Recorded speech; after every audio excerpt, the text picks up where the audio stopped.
Hey everybody, my name is Heather with The Bright Life and welcome to day 3 of my 5-day video series, The 5 Things I Learned from Being an NFL Cheerleader. The reason why I'm doing this challenge is because I've always struggled with self-confidence and self-esteem and self-love. So I am launching a 10-day confidence challenge and it is free, so hopefully you will go and join. So today I want to talk about the third thing I learned from being an NFL cheerleader.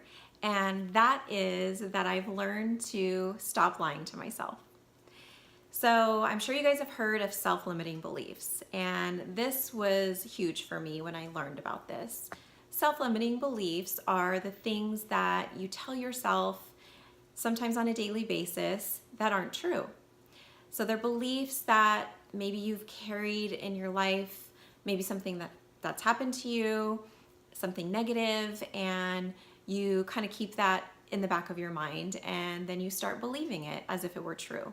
But really, it's just a story. It's a lie that's made up, but you believe it as truth. So a brief story, brief background on me is when I was in 3rd grade and also in middle school, I was bullied. So there was a group of girls that, for whatever reason, decided to bully me, and it has really affected me throughout my life because I was so afraid of not having friends. I was so afraid of people not liking me, and it made me really, really shy. It made me feel like I was never good enough. And so all of those self-limiting beliefs really started to take form in my head at a pretty young age. And even throughout my cheerleading days, even as a young adult, those self-limiting beliefs followed me. So I believed that I wasn't good enough, that I wasn't pretty enough, I wasn't thin enough, I wasn't smart enough. I mean, you name it. I had zero confidence, zero self-esteem. So once I realized that those were just stories that I was making up in my head and I had the ability to change those stories, it was so impactful.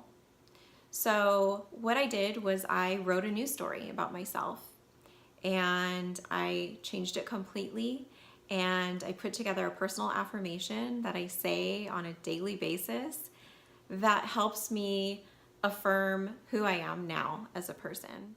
And although I do have times where I kind of slip back and start remembering those stories, I now have the tools to figure out how to move past those stories. It's really up to you how you want to change that story and how you want to think about yourself. And if you hear that story enough and you start to say your personal affirmation, then soon enough, that's going to be your new story and you're going to start to believe it. So these are some of the things that you'll learn by doing my confidence challenge. It's a free 10-day confidence challenge, and each day you will get a self-reflection and an action.